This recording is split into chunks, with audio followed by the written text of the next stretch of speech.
இந்த பிறப்பு என்கின்ற நோயை அறுக்க வேண்டும். அதான் ரொம்ப முக்கியம். இந்த பிறப்பு இல்லாமல் நாம் இருப்போம், ஆனா பிறப்பு இருக்காது. இப்ப சிவத்தோட நம்ம இணைஞ்சு இருந்தோம்னா நமக்கு என்ன பயன் கிடைக்கிறது என்றால், ஆன்மீக மெய்யன்பர்கள் அனைவருக்கும் நல்லாசிகள். இன்றைய தினம் திருமூல திருமந்திரத்திலே முதல் தந்திரத்திலே 14வது பகுதி ஒரு பாடல். உறுதுணையாவது உயிரும் உடம்பும், உறுதுணையாவது உலகுரு கேள்வி, செறி துணையாவது சிவனடி சிந்தை, பெரு துணை கேட்கில் பிறப்பில்லை தானே.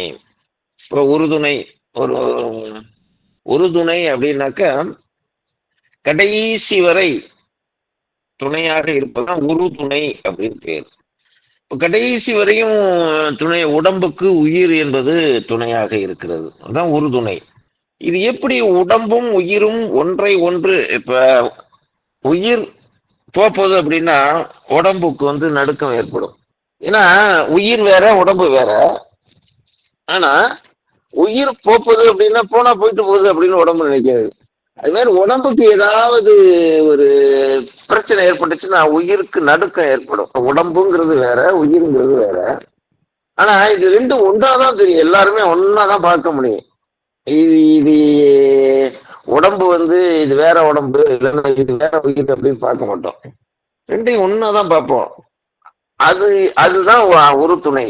இந்த மாதிரி எப்படி உடம்பும் உயிரும் உறுதுணையாக கடைசி வரையும் இருக்கிறதோ, அதுபோல செறி துணையாவது சிவனடி சிந்தை.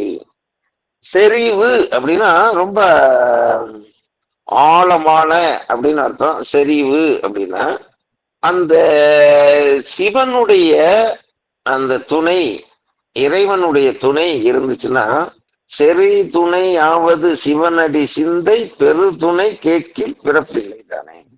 இப்போ உடம்பும் உயிரும் துணையாக இருந்தால் வாழ்க்கை சிறப்பாக இருக்கும். இது உடம்பு கெட்டு போச்சு அப்படின்னாலும் உயிருக்கு பயன் இல்லை. இல்லைன்னா உயிர் போறது மாதிரி சூழ்நிலை இருந்தாலும் இந்த உடம்பு இருந்தும் பயன் இல்லை.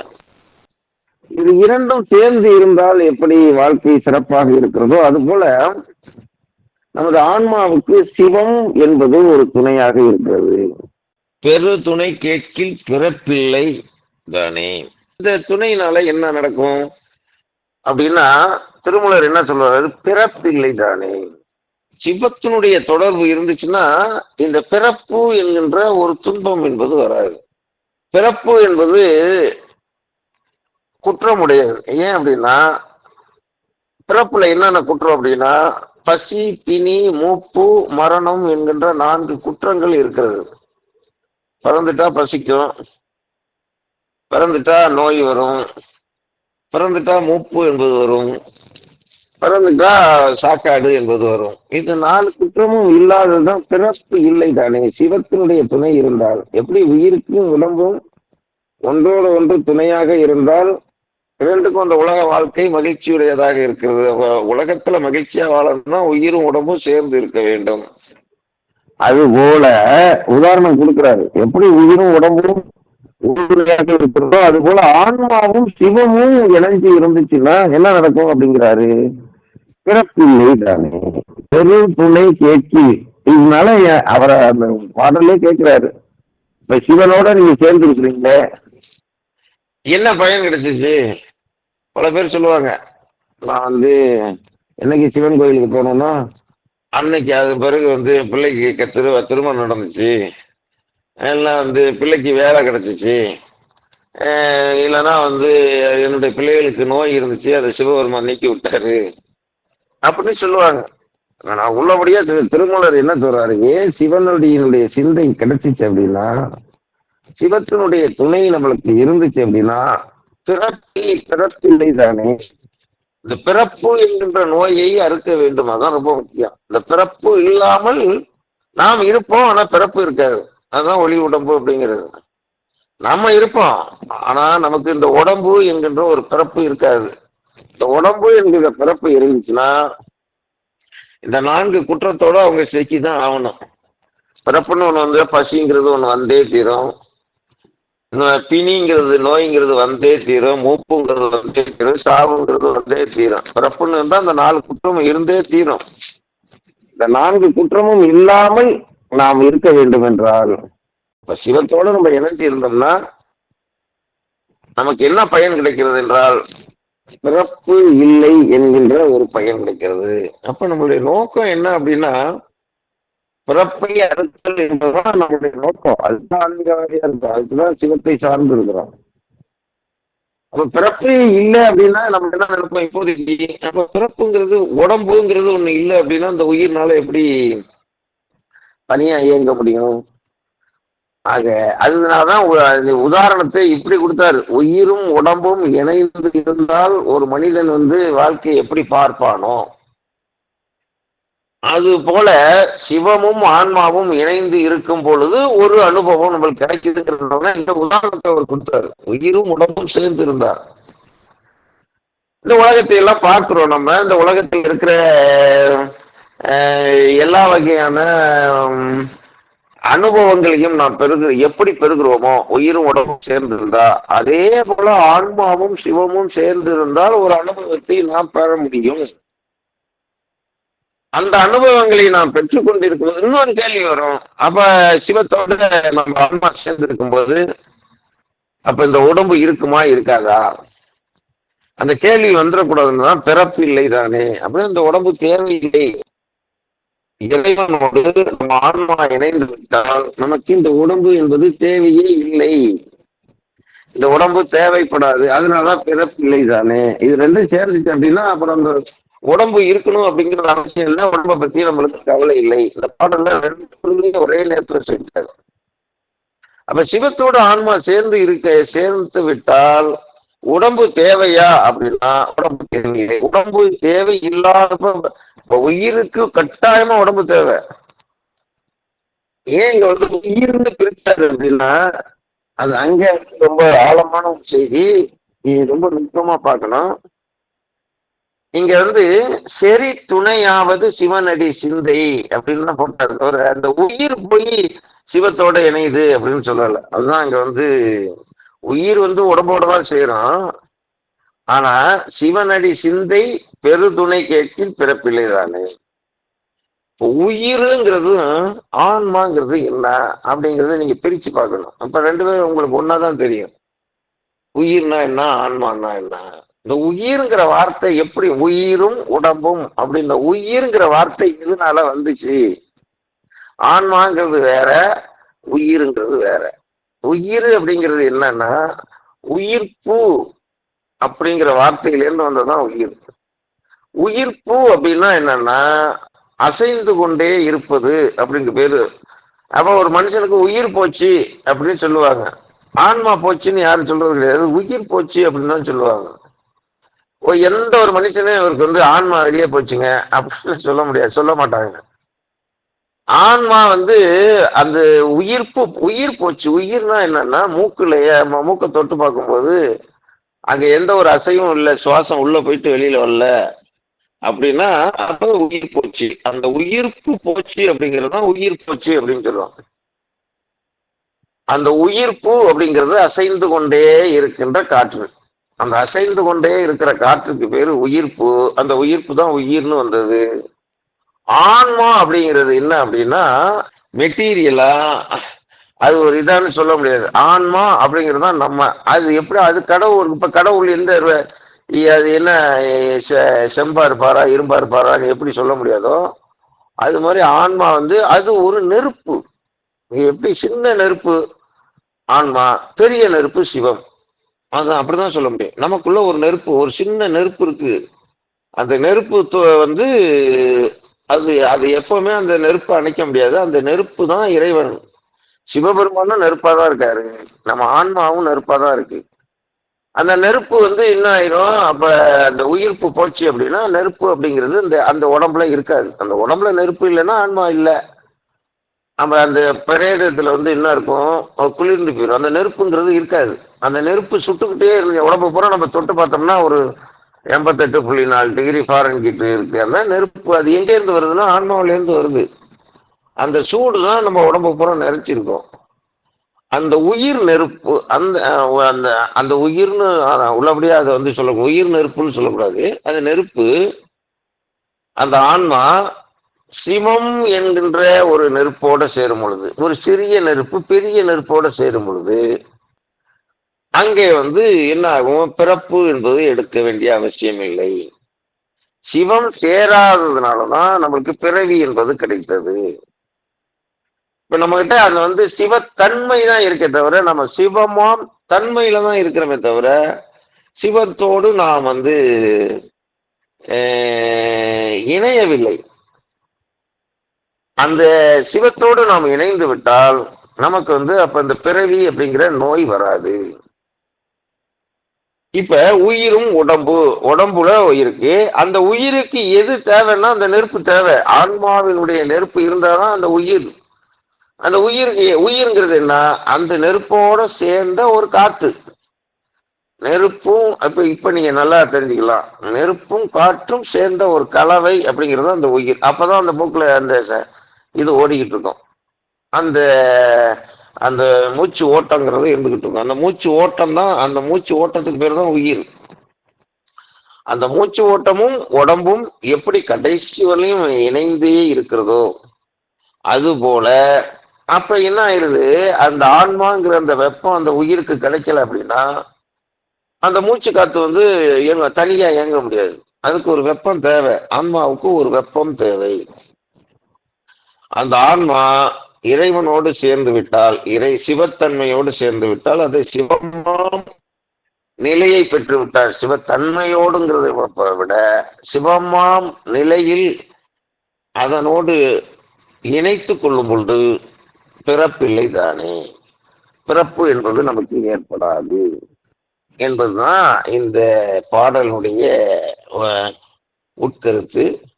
உறுதுணையாவது உயிரும் உடம்பும், உறுதுணையாவது உலகுறு கேள்வி, செறி துணையாவது சிவனடி சிந்தை, பெருதுணை கேட்கின் பிறப்பில்லை தானே.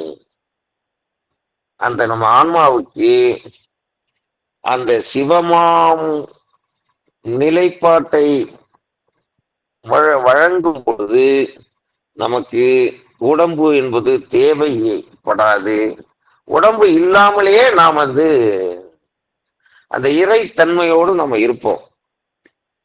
அந்த ஆன்மா இருக்கும் அப்படிங்கிறதுதான் இந்த பாடலுடைய உட்பொருள்.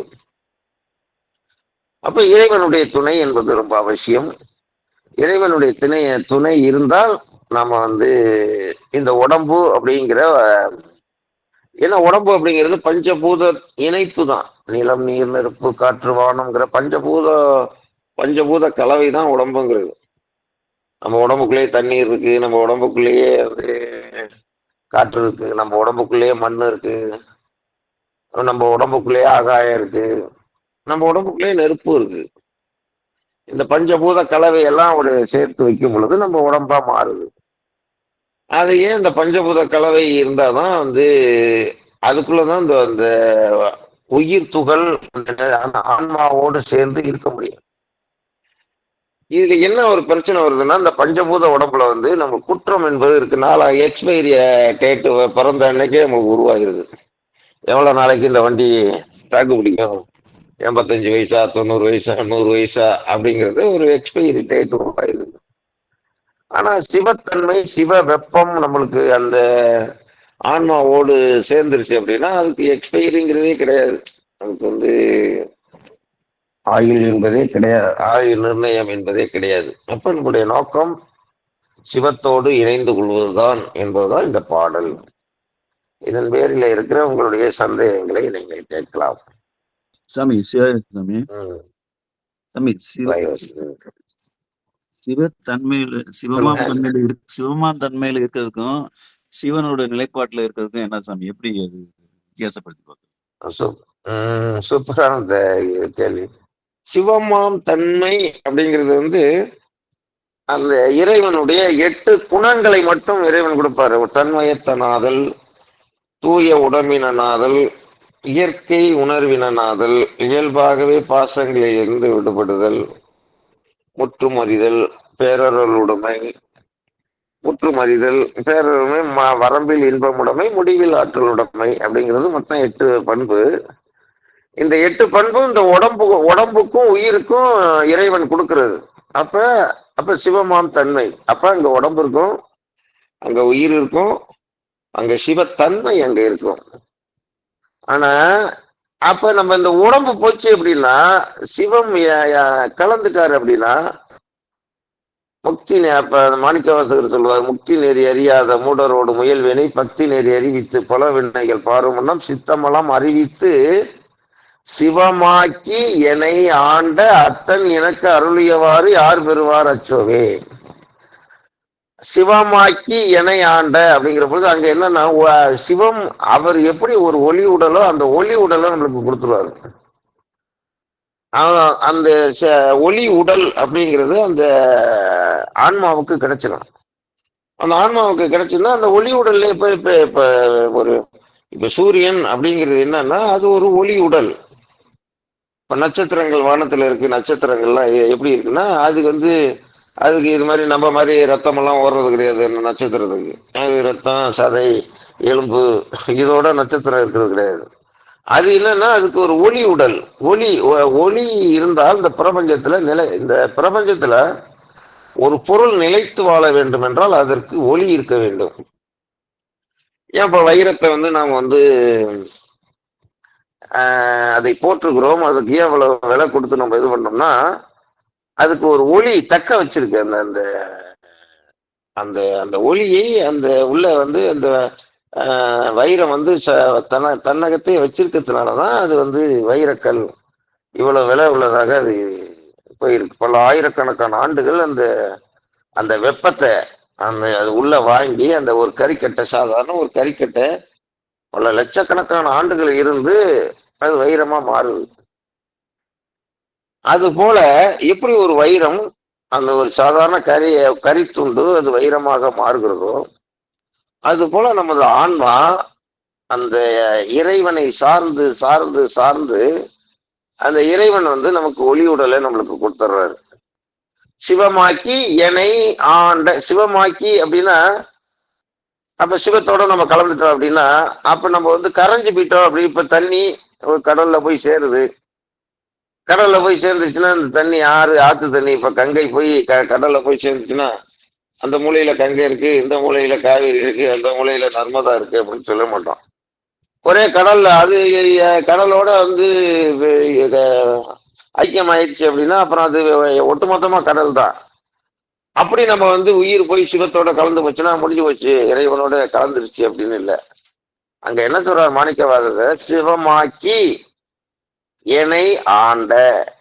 அப்பவும் அந்த இடத்துல சிவமாக்கினது பிற்பாடு எனக்கு இறைவன் தான் ராஜா, என்னை ஆண்ட அப்படின்னா நான் ராஜாவுக்கு கீழே இருக்கிற குடிப்படைகள் தான்.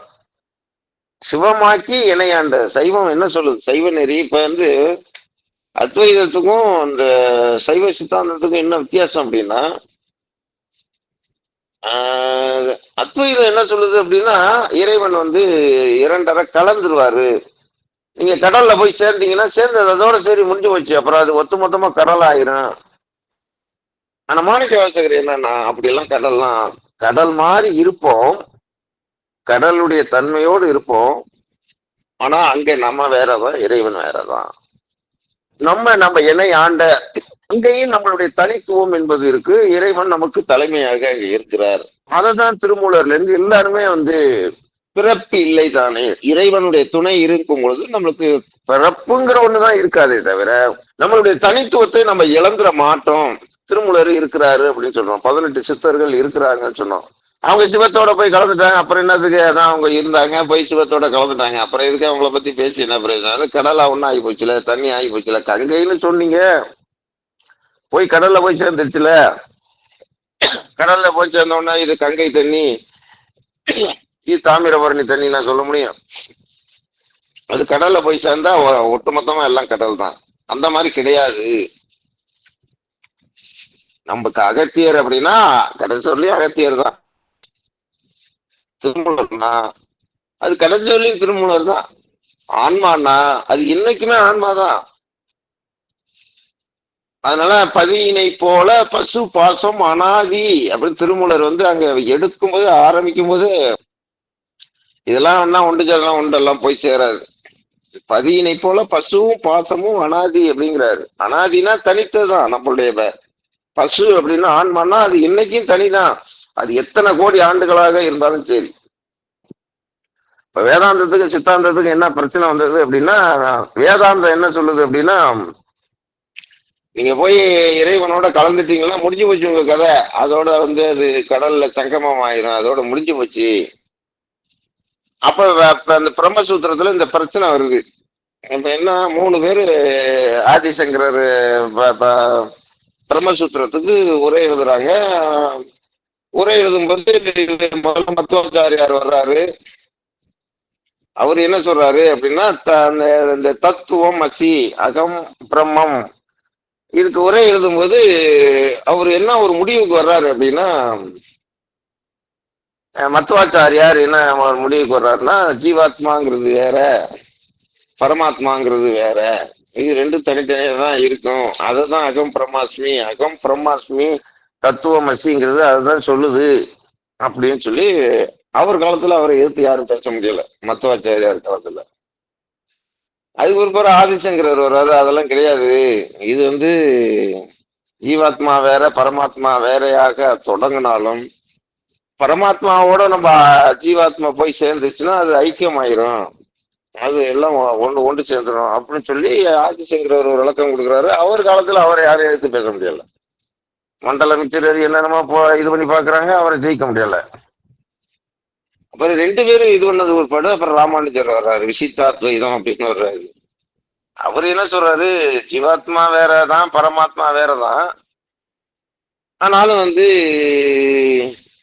ஜீவாத்மா வந்து பரமாத்மாவை சார்ந்தே எப்போதுமே இருந்துகிட்டே இருக்கலாம், சார்ந்து இருந்துகிட்டே இருக்கலாம் அப்படின்னு சொன்னா, அப்ப என்ன ஆகுது, இந்த 3 பேருக்குள்ளயுமே வந்து எது உண்மை அப்படிங்கிறது இந்த 3 பேரும் பெரும் பிரச்சனையா தான் இருக்கு. அத்வைதம் துவைதத்தை ஏத்துக்கிறாரு, துவைதம் விசிஷ்டாத்வைதத்தை ஏத்துக்கிறாரு, விசிஷ்டாத்வைதம் அத்வைதத்தை ஏத்துக்கிறாரு, விசிஷ்டாத்வைதம் வந்து இது 3 பேருமே 3 பேரும் சேர்றது கிடையாது. ஆனா ஒரே சொல்லு என்ன நினைச்சு வசிஷ்டர் எழுதி இல்ல அந்த வேதத்தை இது பண்ணாருன்னு தெரியல, இந்த 3 பேருமே அடிச்சுக்கிறாங்க. இந்த 3 பேரும் அடிச்சுக்கிறத பார்த்துட்டு இது இது இது இந்த இந்த இந்த போருக்கெல்லாம் நாங்க இது கிடையாது அப்படின்னு சித்தர்கள் அவங்க தெளிவா சொல்லிட்டாங்க. ஏன்னா வேதத்துல வந்து ஒரு கிளாரிட்டிங்கிறது கிடையாது. ஜீவாத்மா எப்படி வந்து அந்த பரமாத்மாவோட எப்படி அது வந்து அதனுடைய இதை இப்ப இப்ப இப்ப பரமாத்மா எப்படி இருக்கிறாரு, ஜீவாத்மா எப்படி இருக்கு, தத்துவம் அசி நீ அதுவாக இருக்கிறாய். தத்து அப்படிங்கிறது என்ன, நீ அப்படின்னு சொல்றது அங்க சுட்டி காட்டுகிற ஆன்மாங்கிறது என்ன அப்படிங்கிறது ஒரு கிளாரிட்டிங்கிறது வேதத்துல கிடையாது. நம்ம சொல்றோம் நம்ம எல்லாம் நம்ம இந்து மதம்னா நம்ம வேதம் தான் அப்படின்னு.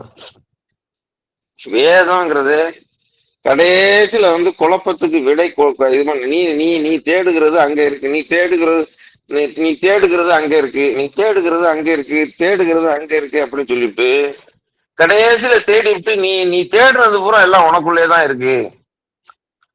முதல்ல வந்து அங்க பாரு, அங்க போய் பாரு, அங்க போய் பாருன்னு சொல்லிவிட்டு நம்ம அங்க போய் பாரு அங்க போய் பாருன்னு அப்படியே எல்லாம் நம்மள அழைச்சிக்கிட்டே போயிட்டு 4 வேதமும் ஒரு ஆள் உயரத்துல இருக்கும். அந்த 4 வேதத்தை தொகுத்தோம்னா அவன் ஒரு ஆள் உயரத்துல உள்ள அந்த புத்தகத்தை எல்லாம் படிச்சு முடிச்சா கடைசியில தேடினதும் உனக்குள்ளேயேதான் இருக்கு. அது என்ன ஏன் இவ்வளவு நாளா தேடுனா என்ன உனக்குள்ளதான் இருக்கு, நீ அங்க நீ நீ அதுவாக இருக்கிறாய், அவ்வளவுதான். அது ஒரு கிளாரிட்டிங்கிறது கிடையாது. அது வந்து அது அந்த முடிவுக்கே எந்த ஒரு வேதம் வந்து எந்த கடவுளை பற்றி எந்த ஒரு முடிவுக்குமே வரல அப்படிங்கறதுதான் உண்மை. அது அது எப்பேற்பட்ட வேத விற்பனர்களா இருந்தாலும் இறைவன் அப்படிங்கிறதுக்கு ஒரு கிளாரிட்டியை கொடுத்ததே வந்து மாணிக்க வாசகர் போன்ற திருமூலர் போன்ற நம்ம அந்த இந்த குழப்பத்துக்கெல்லாம் தீர்வு எங்க இருந்து பிறக்குது அப்படின்னா தென்னாட்டுடைய சிவனே போற்றி, இங்கதான் ஒரு கிளாரிட்டிங்கிறது பிறக்குது. ஏன்னா அங்க வேத இறைவன் நெருப்பா இருக்கிறாருங்கிறது அவங்க ஏத்துக்கலையே. முதல்ல வந்து சிவபெருமானே ஏத்துக்கல. அவங்க வந்து வேதம் வந்து என்ன சொல்ற, நீர் தான், அந்த நீரை மையமா வச்சுதான் அவங்க சிந்திக்கிறாங்க. அப்ப நீருங்கிறது கடல், கடல்ல போய் எது சேர்ந்தாலும் அது நீர் தன்னகத்தே இது பண்ண முழுங்கிரும். அப்படி நீரை மையமா வச்சு ஏன்னா பரந்தாமனை பத்தி தான் அது வந்து பேசுது. தத்து அப்படிங்கிறதுக்கே அவங்க வந்து சிவபெருமான்னு ஏத்துக்கிறது கிடையாது. தத்து அப்படிங்கிறதுக்கே விஷ்ணு தான் அப்படின்னா வியாசரே வந்து ஒரு முடிவுக்கு வர்றாரு. அப்படி தத்துங்கிறதுக்கு வியாசர் வந்து கடவுள்னு சொல்றீங்க. முதல்ல கடவுள்னா என்ன? தத்து தத்து தத்துன்னு சொல்றீங்க. வேதம் வந்து இறைவனுக்கு பேர் வைக்கல. சொன்னா வேதங்கிறது இறைவனுக்கு பேரே வைக்கல. அது என்ன பொருள்ல சொல்றதுன்னா ஓம் தத் சத் அப்படி அப்படி சொல்லுவாங்க. அதுதான் தத்து. தத்துன்னா அந்த இறைவன் உண்மை. இறைவன் தத் சத் அப்படின்னால இறைவன் உண்மை. சரி, இறைவன் பிரம்மம். சரி, ரைட்டு, நீ பேர் வைக்கல. அப்ப கடைசியில் அந்த இறைவன் எப்படி இருக்கிறாருன்னா நீரினுடைய அம்சம். அப்ப நீரினுடைய அம்சம் யாருன்னா பரந்தாமன் தான், விஷ்ணு தான். அப்ப ஒட்டுமொத்தம் இந்த 4 வேதமே வந்து விஷ்ணு தான் பெரிய கடவுள் அப்படின்னு சொல்றதுக்காக வேண்டிதான் இந்த 4 வேதத்தை தொகுத்து வச்சிருக்காங்க. ரொம்ப டீப்பா நீங்க பாத்தீங்கன்னா தான் அது வந்து அது பெரிய பெரிய வல்லுநர்களும் உட்கார்ந்து எப்படியே கொண்டுட்டே போய் கடைசியில கொண்டு போய் விஷ்ணுவுல கொண்டு போய் முடிச்சிடுவாங்க. இவங்க அக்கா போர் தாங்க முடியாம தான் ஒரு தடவை என்ன பண்ணிட்டாரு, தெரிஞ்சோ தெரியாமல வியாசர் வந்து காசிக்கு வர்றாரு. காசியில இருக்கிற சைவாகம பண்டிதர்களை பிடிச்சுக்கிட்டாங்க. நீங்க தத்து தத்துன்னு சொல்றீங்களே, தத்துக்கு பேருன்னு சொல்ல மாட்டேங்கிறீங்க, பிரம்மம்னு சொல்றீங்க. தத்துன்னா எங்களுக்கு தெளிவா சொல்லணும். அது வந்து சிவபெருமானா இல்ல விஷ்ணுவா, எங்களுக்கு தெளிவா சொல்லுங்க அப்படின்னாங்க. இல்ல தத்து அப்படின்னாக்க அது வந்து பரந்தாமன் தான், விஷ்ணு தான். சரி, அப்ப விஷ்ணுன்னு நீங்க சொல்றீங்களா? நான் சொல்றது வந்து இதுல இருக்கு, இந்த காசி புராணத்திலயும் இருக்கு, காசியில இந்த செய்தியும் இருக்கு, அங்க அந்த அந்த செய்தியும் இருக்கு. அங்க அது உண்மையா நடந்த சம்பவம் அப்படின்னு சொல்றாங்க. சரி, நீங்க ஒரு பெரிய மனிதர், நீங்க வந்து வியாசர், வேதத்தை தொகுத்தவர். அப்படிப்பட்ட மனிதரை நாங்க வந்து நீங்க சொல்றது தப்புன்னு எங்களால எதிர்த்து பேச முடியாது. காசி விஸ்வநாதருக்கு முன்னாடி கைகளை கூப்பி வேதம் சொன்ன சத்து என்பதற்கு நேரடியான பொருள் விஷ்ணு பகவான் அப்படிங்கிறத சொல்லுங்க, நாங்க ஏத்துக்கிறோம் அப்படின்ட்டாங்க. நான் சொல்றேன் அப்படின்ட்டாரு அவரு. வந்து கைகளை உயர்த்தி சத்து என்பதற்கு விஷ்ணு அப்படின்னு சொன்னாரு. தூக்குன கை கீழே இறங்கவே இல்லையா? அப்படி தூக்குன கை கீழே இறங்கவே இல்லை. அந்த காசி புராணத்துல சொல்றாங்க. இல்ல, என்னை மன்னித்துக் கொள்ள வேண்டும், நான் தெரியாம சொல்லிட்டேன் அப்படின்னு சொல்லி அவர் தவறை ஒப்புக்கொண்டதாகவும் அதன் பிறகு அவர் கை கீழே இறங்கினதாகவும் ஒரு சொல்றாங்க. அது எப்படியே போகட்டும். ஆனா வேதம் வந்து சிவபெருமானை ஏத்துக்கிடவே இல்லை. அவன் பூரம் சொன்னது பூரம் என்ன. அதனாலதான் வேத பண்டிதர்கள்லாம் வடநாட்டுல எல்லாம் யாருமே வந்து சிவபெருமானை ஏத்துக்கிறது கிடையாது. ஊரெல்லாம் ராமா ராமாமா கோவிந்தா கோவிந்தாமாங்க. அவங்க இதைதான் இது பண்ணுவாங்களே தவிர சிவத்தை ஏத்துக்கிறது கிடையாது. அது சிவத்தை ஏத்துக்கிட்டாதான் உங்களுக்கு வந்து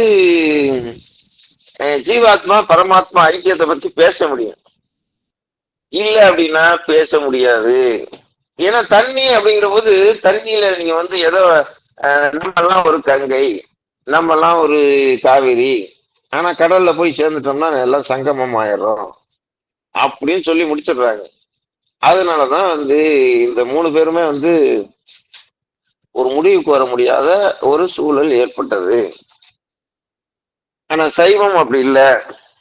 இறைவன் நமக்கு நாம் ஜீவாத்மாக இருக்கிறவர்களையும் குறைந்த ஒளியோட நம்ம இருக்கிறோம். குறைந்த நெருப்பு. நம்ம நம்ம நம்ம ஆத்மா என்பது குறைந்த ஒரு.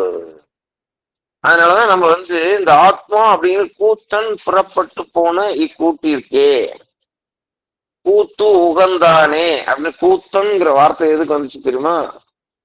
கூத்தன் அப்படின்னா நம்மளுடைய உயிர் வந்து எப்பவுமே அசைஞ்சுக்கிட்டே இருக்கும். அதனாலதான் கூத்தன் புறப்பட்டு போன இக்கூட்டிற்கே அப்படிம்பாரு. கூத்தன் புறப்பட்டு போன இக்கூட்டிற்கே காக்கை கவரிலேன் கண்டார் பளிச்சிலேன் பார்த்துளி கையிலேன் தொழிலற நின்றூட்டும் கூத்தன் புறப்பட்டு போன இக்கூட்டிற்கே அப்படிங்கிற ஒரு பாடல், திருமூலர் பாடல். அப்ப ஏன் கூத்து உகந்தானே அப்படின்னு கூத்து அப்படிங்கிறது ஏன் வந்தா, கூத்து அப்படின்னா அசைதல், நடனம் தானே. இந்த உயிர் வந்து நடனம் ஆடிக்கிட்டே இருக்கு நம்ம உடம்புக்குள்ள. அதுதான் உயிர் மேல போகுது, கீழே வருது. ஒரு காலை ஊன்றி ஒரு கால் இடகலை பிங்கலை அப்படிங்கிறது அந்த கால்.